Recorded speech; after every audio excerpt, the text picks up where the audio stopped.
It is a fact that reconciliation cannot come without any form of eradication of injustice. And until injustice is completely removed from every aspect of society, there can't be any true reconciliation. But we do see that within the United Kingdom, there was a recent news report that published detailing how Black and Asian people's contribution to the First World War, those troops who fought for the British Empire, were deliberately neglected and the troops were not commemorated for their service. So why did this happen? Why was this problem rather allowed to persist within the government for so many years? And what does this tell us about the current administration of Britain and its attitude towards colonialism? It's true. This I would take issue with one word that's used, and that's that the contribution of brown-skinned Indians was ignored. It wasn't neglect, it was policy. When you say neglect, it gives the indication that it was an oversight. Galti ho gayi, maafi karo, yeah, that sort of thing. But no, it wasn't neglect, it was policy. I would go as far as to say that it was policy. India contributed livestock, donkeys, and brown human beings, and they were all of an equal status in the opinion of the European, Christian, British powers that be.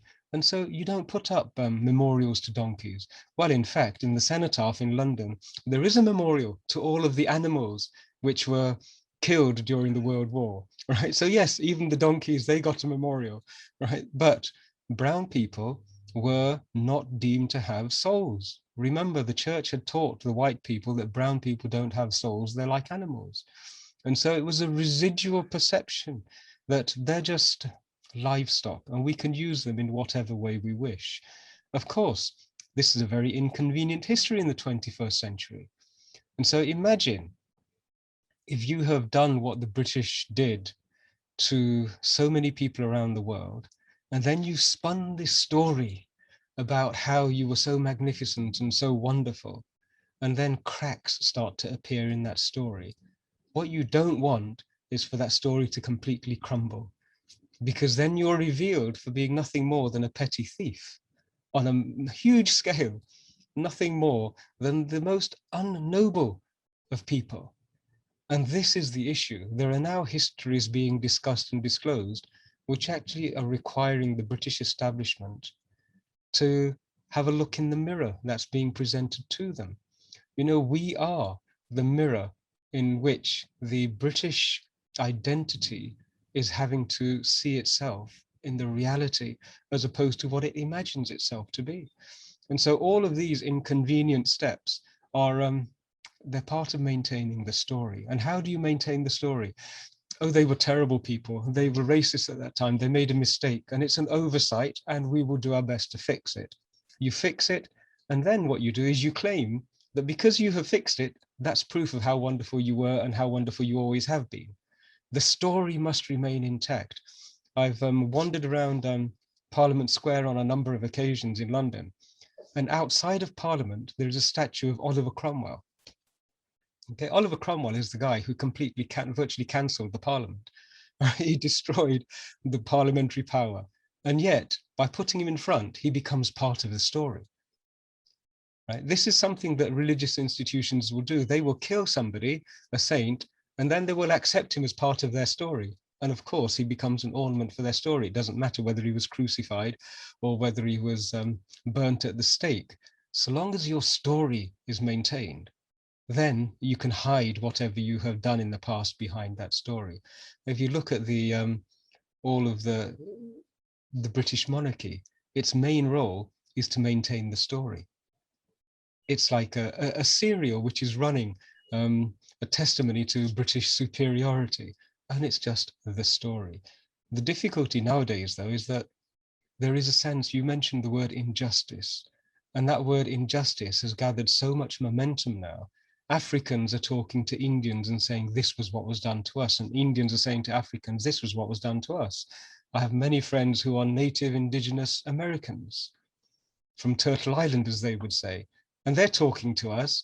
I had a lovely conversation with a dear friend who's a Native American, and she was saying, we call ourselves feather Indians because you guys are dot Indians. But Indians need to have a conversation. So everyone is sharing the story, and we're finding the same culprit.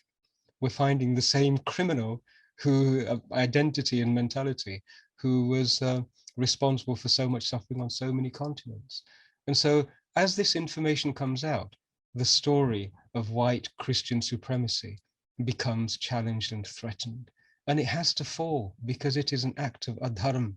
This story is a violence. It's a violence on global humanity. And there is a wonderful policy that the South African people adopted in dealing with their apartheid. And everybody was saying, yes, we acknowledge it. Now can we have reconciliation? And they said, no, no, no. First, we have to have recognition. Then we have to have remorse.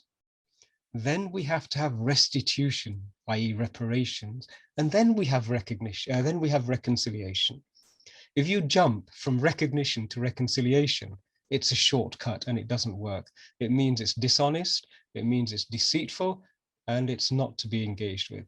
So as Bharatiyas, we have so many people. I saw Shashi Tharoorji say, oh yes, British colonialism was so terrible, 45 trillion was stolen, we lost over 100 million souls, but hey, give us £1 a year and that will be okay. It will not be okay.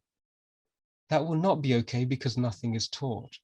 And there is another lesson that we should really learn, and that is that getting rid of statues of racists doesn't help us. It helps the racists because it helps them hide their story. What we should do is we should have a statue of Winston Churchill constructed in Kolkata. And every child should be taught, it should have on there, the Hindus are a beastly people, they breed like rabbits. Now that would be a statue which would be educational. And so if we try and hide the warts and the unpleasant bits of Euro-Christian history, we fall into the same trap.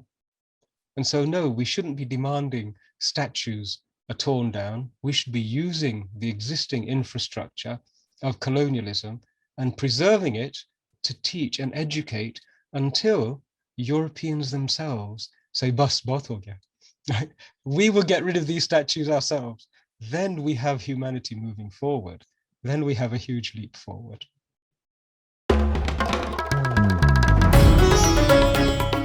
Namaste. We hope you enjoyed this Chitti Media content. Please remember to subscribe to us and switch on the notifications for this channel. For our other social media links, more content, and to support our work, please visit citti.net. Dhanyavad. Namaskar.